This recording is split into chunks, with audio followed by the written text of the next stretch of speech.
Hey, what's good, J Boogie in full effect mode. Bun down is the sound. You know how we do. This is, of course, the Lounge Presents, and we're live streaming on Twitch right now. And we've got in the lounge space right about now the brethren, MAIRS, and then for the first time ever, we got Josh Grant. What's up, fellas? What up? What up? What up? What up? What's going on? Yo, it's nice. It's really nice having you here. Let's give you guys some nice applause. Dude, proper. Some nice reception. So just before we went live, I was just telling these two how much this record really has. I first previewed this was it back in April, man? Probably before that, because we did in December. So it was probably sometime top of the year, probably. Okay. So since then, I've put it on every once in a while, and it's definitely a front to back listen. First off, so salute to both of you for that, because it's so key to make it a front to back listen. Yeah, you know what I mean. So that was off top. That's what made it easy. It's a front to back listen, and then as the months have gone by and as things have gotten warmer, I was telling MAIRS that it kind of took on a different essence as it got warmer. So I'm like, now this is a summer record. Okay, that's fucking dope. Jeez. So we are talking, of course, about the Joshua record. Big Joshua. Yes. We will get into the title first off, because that's got some meaning, and then we'll get into the record. But we're obviously familiar with our brethren MAIRS, but we want to learn a little bit about Mr. Josh Grant over here. Josh, how are you first introduced to hip hop culture?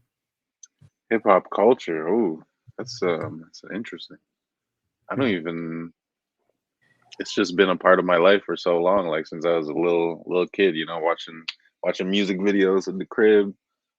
Jay-Z, all that. I have an early memory of just Jay-Z on Much Music.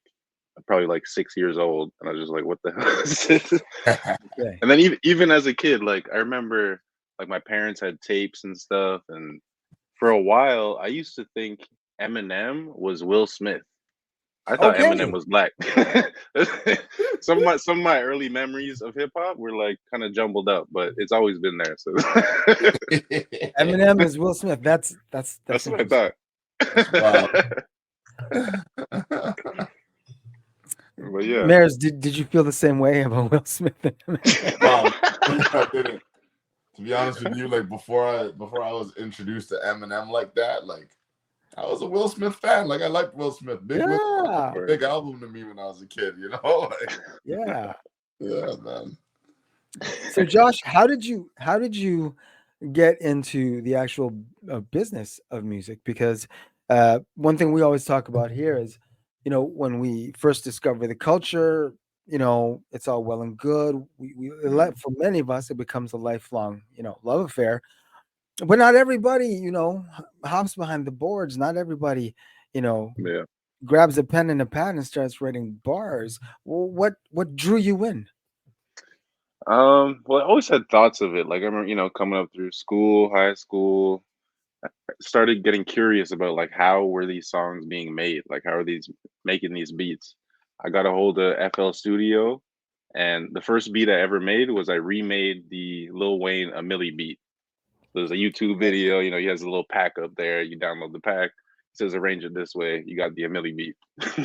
But then it wasn't for like I deleted FL after that, and it wasn't until after university where I actually kind of started getting serious and really learning about it. And then I went to school again, dropped out of university, went to school for audio engineering and production. And then I really got serious about it. Started performing around the city, met different artists, stuff like that. But it's been a grind. That was like 10 years ago that I started. So okay. And I understand your connection with this guy, with MAIRS, it goes back a little bit. Yeah, we've known him, like, how long has it been? I don't even maybe 6-7 years, roughly around that, because we started recording, like, I'd say maybe 6 and change, between 6 and 7. Yeah. Because we kind of got to work like right away, like not long after we met. We were, you're sending packs over, and we started working on stuff. So Like the How did that initial meeting happen? Big Dog Eric. Eric. Yeah. Okay. Attic Productions. Yeah. Okay. Another integral cog. Yeah. I think we might have mentioned him because he's the one that mixed and mastered all the Run and Gun records. Right. Yeah. Like we record everything with Eric. Up to like recently, I started recording at the crib because I got my setup there. But for the last handful of years, like everything goes through Eric Gordon first. You know, you record there, he'll mix and master, and then we'll go from there. You know, so he was that middleman. Yeah. He really controls everything in my life. It's like any artist I have, I'm bringing them to his place to record. He's always introducing me to people. So he's big homie for sure. Yeah. When you initially met, did you know it was with, the possibility of working together? Or was it more of a, we got the same, mans, so that's how we know each other kind of thing?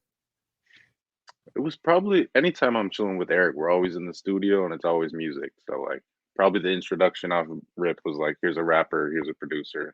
Yeah. What you want to do with Yeah. Because I think the first time we met, we were actually out somewhere. I don't remember where it was. There was an event that we pulled up to, and he introduced me to you. Okay, yeah. And he's like, yeah, this is my homie, producer, and then from there we probably linked up at his crib or something. But like, yeah, something along those lines for sure. Yeah. Sometimes I think that collectively we underestimate how many parties led to the long, fruitful, relationships. Yeah. You know what I'm saying? Like when you go to a party, like you assume you're going to meet folks, but you definitely don't go there. More time, you're going there to go just, go relax, have a good time, right? Yeah. But then if you think about it, a lot of fruitful relationships that have come out of, hitting Yeah. and then meeting somebody. It's crazy. Yeah. So how did you initially start going? Did you let him or was he already familiar with some Run and Gun? Run and Gun wasn't even a thing yet. Wasn't even a thing yet. Okay. Run and Gun, when we met, Run and Gun wasn't a thing yet. Like, okay. The majority of this Joshua project, the majority of it was completed before Run and Gun was even a thing. Right. The Run and Gun season. Right. Run and Gun season kind of interrupted everything else I had going on music wise. Like all the other solo stuff I had going, the whole Joshua project, like everything got, like I put a pin in everything. Right. Because we were like, yo, we got something going with this Run and Gun thing. We got to run with it, Yeah. But yeah, man, like, yeah, the thing with Josh, let me tell you something about Josh Grant. If I'm in the studio and I say, yo, I'm in the studio, Josh, just send some beats. Or if Eric says, yo, I got J.O. over here, send some beats. It's going to sound like 40 beats. Like, it's not going to be no little 3, 4, 5 pack. This guy's going to send a multitude of beats, So, like, with that always being the case, like, earlier in the game, like, the next pack from the next session might have a couple stragglers that were in the previous pack. But, like, for the most part, the output was just so crazy that like whenever a pack comes in, it's like, no, I might do 2, 3 records before I go home because there's just so many to pick from, and like yeah, we just go from there. But yeah. Well, okay, listening to this record, the one thing that became obvious off top was this is a collection of moods that's going on here, which I fucking love. I love that. It's a collection of moods. You're taking us on a nice little journey. We're going this way, but we're going to take a left here for a sec, but then we're going to get back on path, and I really dug that, and that's what made it really easy to listen to. You know what I mean? What made it a good front to back listen, and obviously props to the sequencing, because sequencing is clutch, as you know. If you don't get that sequencing right, yeah. So let's put a descriptor on the sound that can be heard on Joshua. Ooh. How would you describe it? Yeah. Me? Yeah. I don't know. It feels to me like if I was to compare it to like some other stuff that I worked on, or like even Run and Gun, I feel like it's very golden era sounding to me. Like, Mm, and when I say golden era, I know the golden era is going to be different for people, but like, yeah, like the golden era for me is like the sound that I was rocking with when I initially started like getting into hip hop. You know, it was just like right. it's I'm not gonna straight call it boom bap because not everything on the project is just boom Right. bap, but it all Yeah. has a certain type of feel to it, a certain vibe. It's very hip hop to me, you know. Yes. Yeah. I feel like Joshua is a very hip hop album. Like if there's anybody that you know that's like, yo, it's a hip hop is dead or whatever, this is an album that's like, no, it's not. You know, it's a very hip hop album. That's how I feel about it, you know. Very lyrical, I would agree. Sorry. Yeah. No, I was just saying I would agree. I was just, yeah. Josh, who are some of the influences that helped introduce you to the entire art of production? Well, I would say just as a whole, my like top 5 producers: Oh, Madlib, we're going to top 5. Oh boy. yeah, Madlib and J Dilla, of course, Ooh, and then I'm going Flying Lotus. okay. When I first started making beats, he was like my favorite, and he just like really introduced me Yes. to be different and just do something different. But and then I'm putting Knowledge and Okay. Mind Design. Those are just like my favorites, Okay. and like the most who've like influenced me like in my sound and my approach. But yeah. Who's Mind Design? I'm not familiar with Mind Design. Crazy enough. West He's Coast dude. he's like under Stone's Throw. He Yeah. came up with Knowledge. Okay. He sings a bit too and stuff, but he's Mm. fire. You got to check him out. He's fire. Yeah, no, I'm gonna have to Yeah, check. it's dope. It's dope. I That's might dope, have man. heard some stuff he did and just I'm not aware, but Yeah. I'm not familiar. That's true. You probably have heard. You know what I mean? Yeah. Y'all know how this is. We listen to a lot of music. A lot of music goes in and out the ears. Trust me. Jeez. Yeah. So when like I know this record was pretty much completed how long ago? I'm gonna say 5 years ago. Yeah, no. at minimum, probably more. 5 years ago, and then when we came back to put it to sequence it and piece it together, and we actually sat and had a long conversation about like the direction of it and whatnot, then a couple more joints got done. Like basically like the new ones that got added was 3 a.m. Yacht Club and Conflicted. Okay. I'm pretty sure everything else was already done. Yeah, I think so. Yeah, so those were the 3 that were kind of like, all right, let's it was kind of like adding that little bit of substance and mood and a little more, you know, widen spectrum a little bit of what was being spoken about on the album. Yeah. I hear you. This is the best part about all this. This is the best part about listening to this record. Knowing that this is finished approximately 5 years ago, but it most is definitely having a place in 2024. It doesn't sound like it was 5 years ago. No. And it definitely like if you compare it to the Run and Gun stuff, it definitely sets itself apart from the Run and Gun stuff. Mm-hmm. Yeah. You know what I'm saying? And it does a very good job of that. It signifies this whole other cipher, so to speak.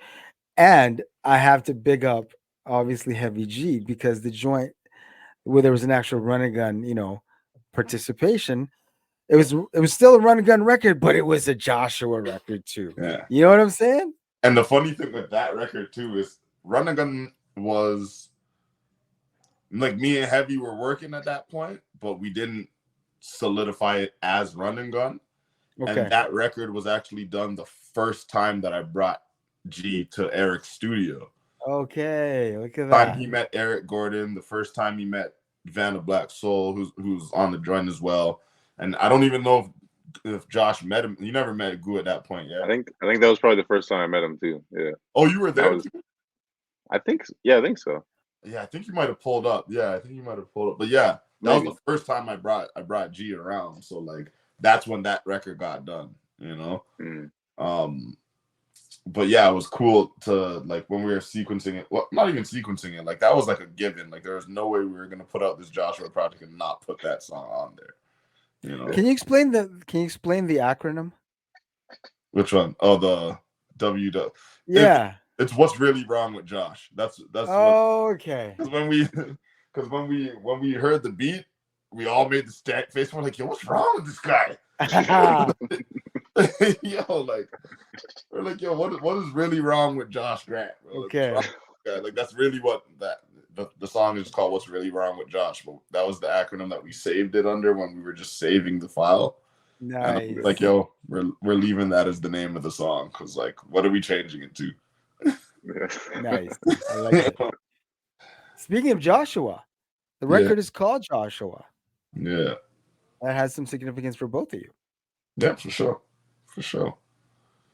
It's both our names. Both of us are Josh Grant. J.O. The J is Joshua, you know, so yeah. The one thing I can say, just from my end, obviously, Josh, salute just meeting you first time, still not knowing you as well. But the one thing I can say about the Joshua record is it feels like a Joshua record. Yeah. Like the MAIRS part of Run and Gun. Do you know what I'm saying? Yeah. Y'all really carved out a very distinctive lane under Joshua. Yeah. Yeah. And like I said earlier, and still brought in the Run and Gun participation, but still sounds like a Joshua record featuring Run and Gun, as opposed to Run and Gun. You know what I'm saying? Yeah. Yeah. Yeah. Salute, fella. You did a good job with that. You did a great job with that. Respect. Yo, is Conflicted the new single? Yeah. I mean, well, we're running Conflicted as the single. That was just the main one that I wanted to put on streaming because we didn't put the whole album on streaming. We're gonna put the whole thing up soon. But you know, I'm trying something new where I just want to have the supporters and like the you know the real fans get first dibs at it. So it's like if you want to support and cop the album, it's there to cop. The whole thing's there. If you just want to casually listen, then Conflicted is on streaming for you, you know. But we're kind of working like the secondary rollout to put the streaming out and then move into sticks and stuff from there. Of course, and the record is obviously available at MAIRS Society, right? Yeah, MAIRSsociety.com. Nice. I think it's dope because when you have a project like Joshua, one would assume that there's still more legs to the sound that was established here. So I can only ask, is there more? There's definitely going to be a Joshua 2. I'm saying, there you go. 1,000% there's going to be a Joshua 2. I already, because like there's a bunch of beats that I got a hold of after we already sequenced the album where I was just like, all right, well, I guess we got to do a part 2 because like, yeah. So yeah, there's a couple joints in the works. There's a couple joints Josh hasn't even heard yet that I started recording. Okay, yeah, I gotta hear those. Yeah, remember when we were doing the little interlude for the tape? Yeah. Pack, I started working on a couple joints. So. Okay. There's gonna be a Joshua 2 for sure. I'm not gonna hate on it, but it's happening. Oh, I definitely think that there should be. And it's obviously not taking anything away from Run and Gun. You know, it's always Run and Gun in season up in here. Mm-hmm. But I think that Joshua is something that needs to be further pursued. For sure. Yeah. Agreed. Yes, definitely. And I'm sure you've already heard this too. Yeah.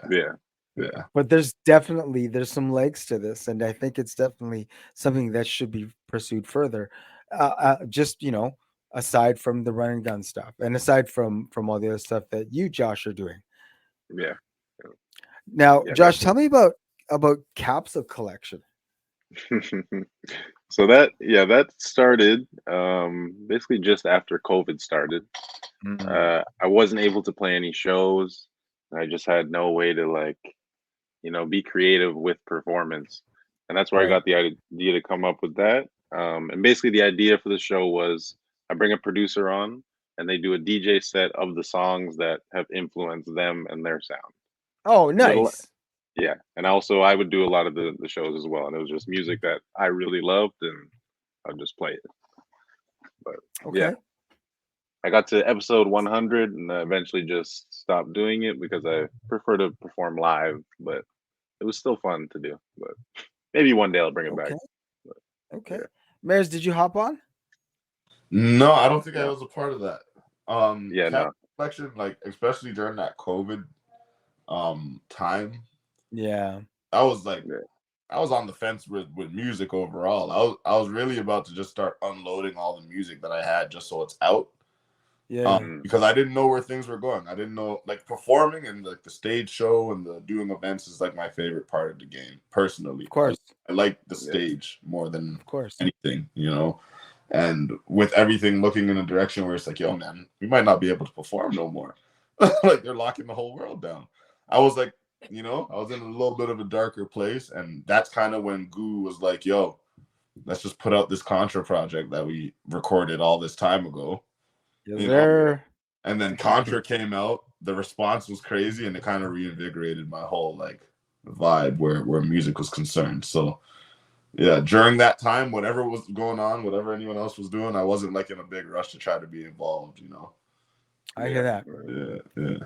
How are both of you doing now with, you know, COVID in our rear view, hopefully forever, right? I yeah. mean, we all know that was some fucked up shit. How are both of you doing now in this post COVID existence? Very good. I think I'm doing very good. Shows are Good. back, Yep. making music. It's great. Can't complain. Yeah, yeah. I'd have to Yeah, agree. I have to agree. Things were weird for a little bit just coming Yeah. out of it when there's all this, Yeah. oh, you have to have the vaccine passport and all this nonsense. yeah, Things were weird for a bit, but I feel like things are slowly getting back to as close to normal as we can hope for. Yeah. yeah. Just because like normal turned into there's a new meaning of normal after that whole Yes. fiasco, Yes. But no, man, I don't really have any complaints about it outside of the, just the I love seeing the venues being booked. I love seeing the people back out. You know what I mean?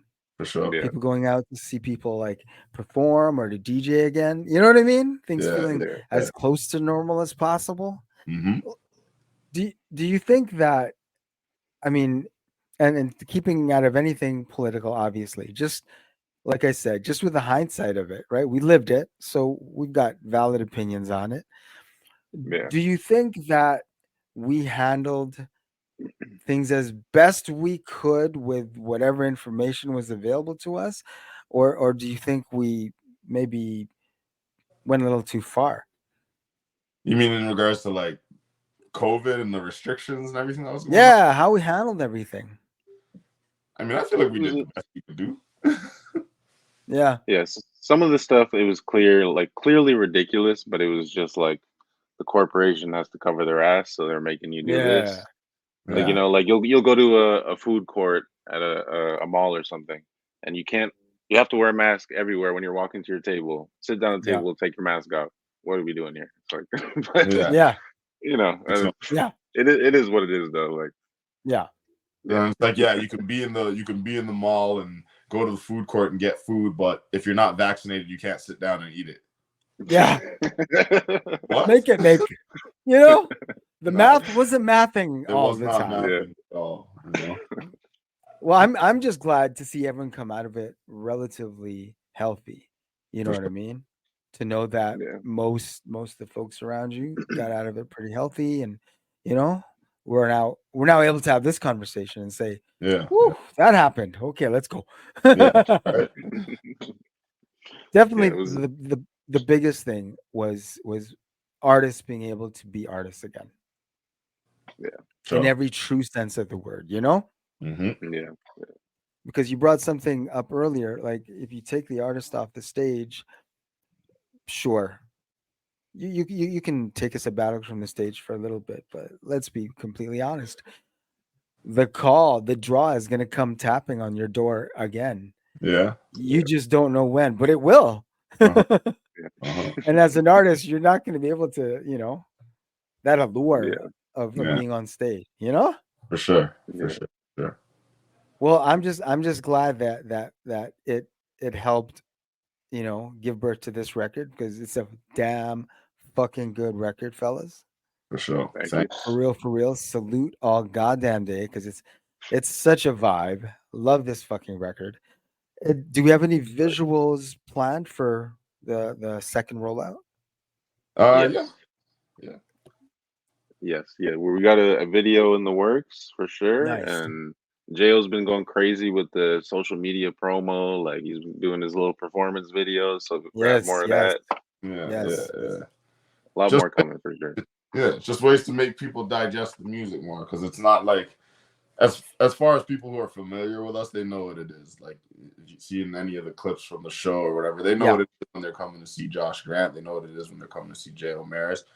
The little performance videos on the social medias is just for the people who don't know because they're gonna be quicker to watch a video of me somewhere rapping it than they are to just listen to the audio. So that's the main thing behind just making sure that I keep something coming for them. Yeah, visuals are definitely. Oh, I know visuals are coming because from what I know about MAIRS, he's a very visual creative. Yeah, for sure. Which is dope. Yeah. Definitely. Yeah. I got a question for you. You obviously had the opportunity to perform the material live. Mm-hmm. You had a release party for it and everything. What, if anything, did you two say to each other just before you started your set? I don't know if we really said much. We're just like, ready? You ready to go? All right, man, go do your thing. Because it started out. Josh did the beat set, the producer set first. Yeah. Warmed the place up. Had a good half an hour up there, and then I kind of just crept out. Like there was no. All right, here's Jo now. I kind of just He went into the first joint we're performing, and I just jumped out, and we just kept moving. So it was all just like one long set. Oh, perfect. But yeah, excellent way to do it. Yeah, there wasn't. Too much said. I know what I said after though. I said that shit was amazing. Yeah, we got to do that again. Yeah, that's what I said after. No, How did it feel to be able to take the project that you guys worked on and finally give it, life, so to speak, on stage? Felt really good. It was beautiful. It was a beautiful feeling to see. And another thing with me too is like when it's the process of planning shows and stuff like that. Mm-hmm. It's exciting, but then when you get like 2-3 weeks out from the show, I just get anxious for him. It's like, yo, this just needs to be over with. Like I just want to go do it. And then once you get there and do it, then it's like, yes, this is what we wanted. It's either this is what we wanted or it could have been better. It's never usually that, but like I feel like it played out exactly how it needed to play out. It was a success. It was great. It felt great. Nice. Yeah. I got a question for both of you about each of you. What is, I guess, a two-parter. What is one thing you learned about each other when you were making the record? And then what was something you learned about each other after performing the record? Whoever wants to go first. I'll go first. I learned Jo can be pretty stubborn at times, but but his ideas are great, so it makes sense. Like I understand why. And that's what I learned after the show. I'm like, you know what, you were right. You got it. I rate it. I can't be mad at that because I'm stubborn. If I have an idea and I feel like this is what we got to do, it's very hard to make me let go of that idea. But I'm glad you're able to see how it went and understand why sometimes. But shoot, one thing I learned about Josh in the process of making the project is this guy does not stop working. It's like I remember earlier when because I produced too, and that's the crazy thing. About record fully produced by someone else. I produced my own stuff, so during the process, I was like, this guy doesn't stop working because there's always another pack of beats to send. Like if I sent somebody 40 beats today, that's it. You might not get it. I sent you everything. That's recent, you know. Like you might not get another 5-pack, 6-pack for another few months. But this guy's like it's nonstop work. So like I learned during the process, I was like, okay, this guy's work ethic is out of control. You know. After the show, I don't know. I'm not too sure what I learned after performing it. I feel like I kind of knew what I needed to know by then. Yeah. And whatever I learn moving forward, I guess I'll note it down for the next interview. But what I can say is, yeah, Josh's work ethic is out of control, and I haven't seen it slow up at all since. So respect. Yeah, as you mentioned, being a producer yourself, was it difficult giving up that control to someone else? No, because I was altering his beats too. And there you go. Because he comes from that performance standpoint where production's concerned, right? So like sometimes he'll send me a beat, and there's 3 beats in the beat, and the one like it'll switch up and switch up and switch up. So like there's a handful of songs on that, like Conflicted, for example. Conflicted was just part of one beat that he sent me, and I was like, I like this part. I'm just gonna loop this part and rock with it, you know. Even the Lucky Shot joint, the story one, there was a whole nother breakdown and stuff. There's a lot more going that beat, but I was like, I'm gonna just loop this part so I can, like, so like, yo, Lucky Shot is sick. Yo. Lucky Shot's one of my favorite joints on there. No, for yo, yeah. Okay, that's all. Oh wow, yeah. That had no, for real. That sounded like a single to me. Right? If I feel like if hip hop was where it used to be, where storytelling and that type of stuff was a little bit more, was given a little bit more of a shine. Yeah, it could have been, but like I don't feel like in this day and age people listen enough to because that song it's a dedication. You have to dedicate that 3 minutes to making sure you catch everything. Because I don't really there's no down part of the story. You have to hear literally every bar go into every bar front to back for the song to hit the way it's gonna hit. So I felt like Conflicted just had more like little bits and pieces that you could snatch out that'll catch people's attention. I hear that. So it works on a single. And plus we performed Conflicted a couple times before, like, and you know how it hits live. Yeah, it was nice. So, nice. Yeah. Nice. Dope. Well, yo, the album, Joshua, is it an album or an EP? Did we ever determine if it's an album or an EP? No, not the album. It's 12 joints on that bad boy. Or is it 11? I think it's 11. Is it 11? Either way, I feel like once it's over 10 songs, it's an album. That's fair. Because I've seen EPs that had like more more tracks than you think. But I guess it all depends on the artistic vision of whoever dropped the EP. 25 song EP. Yeah, I think when people do that, they're just scared to have a flop album, so they just call it EP. Just call it the EP. So it's not an album. It's called an extended play. It's 45 minutes, fam. It's an album. Yeah. Thank you for being so on point with that one. Yeah. So they can get it at MAIRSsociety.com. Yep. It's a very dope record. If you can't already tell, love this record. It's a damn good record. It's a damn good hip hop record, and it is worthy of every fucking stream that it can get. So I highly recommend it, obviously. And the Conflicted is the new single. We're looking forward to some Joshua visuals, according to these two gentlemen. And for is it safe to assume when we do the stream rollout, there's going to be another single? Honestly, the whole project might end up on streaming. When do you have in mind for the stream rollout? Who, me? No, Bug. Oh man.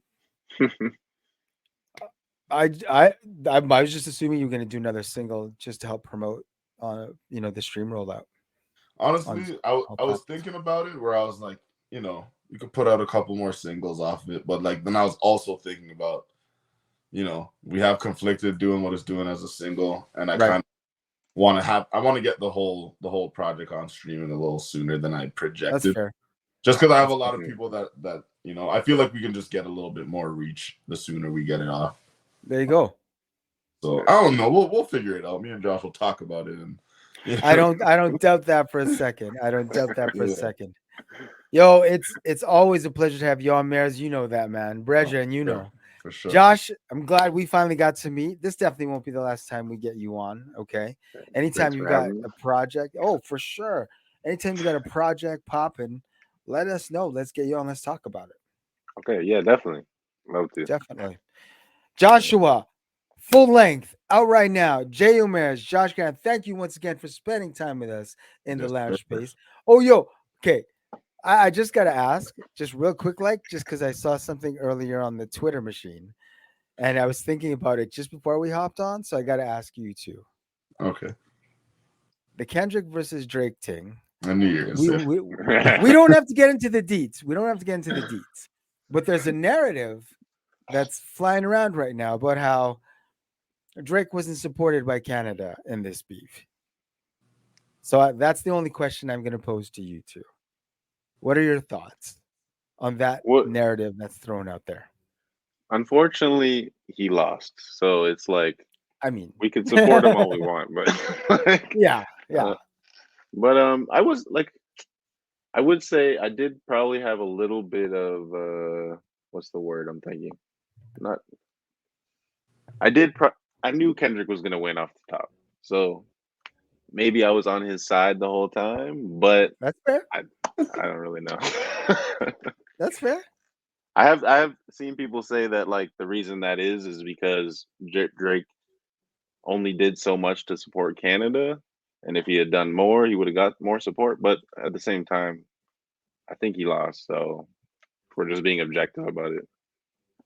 But yeah, I mean. What I'll say is I felt like he was heavily supported by Canada, and I feel like that's just like any of the. I don't follow a lot of different like blogs and pages that are like speak on things, podcasts and stuff like that. But any of the Toronto outlets that I've come across, like even if you check the comment section, like anything Kendrick did, they're like, "Oh, that was mid. That was this. Drake brought this. Drake this." Yep. And there was so much Kendrick slander that I saw between like threads and like Instagram, whatever. I saw so much Kendrick slander that it's not even like it was like this is my opinion because this and that reason. It was just slander to make sure that And me and another artist were talking about it, and this is before push-ups or anything even came out yet. This is just this is basically around the time that like J. Cole pulled away from it, right? And we're just like, yo, man, no matter what happens here, I was wrong because a lot of people are saying Kendrick won, but I was like, yo, no matter what happens here, no matter what Kendrick says or does, Drake is gonna come out on top because of the size of his following. Yeah. And because he has so many like stands that are gonna live and die with whatever it is he says and does. So I thought that regardless how it was gonna go, the Drake stands were going to come out and make sure that he was still, top of the conversation, but didn't really play that way. I think you were prophetic though, because I know that when Not Like Us went to the top of the, the Spotify charts or whatever, everyone was all like, "Oh, Kendrick just topped Drake as, this Ray, whatever." Well, it turns out it's leveled out and Drake's back up top again. Yeah. So. And I could see him ending up, at the top of it when it's over. All it's gonna take is, summer's around the corner.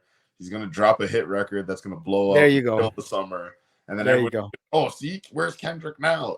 Like. Also, I can't lie. For the past week, I've been running Family Matters. That shit is fire. It's a dope song, but but true. You got cooked because right after you dropped the 7-minute video, but then Kendrick just bang, bang, bang. Meet the Grams came a meet. Sorry, bro. Something like that.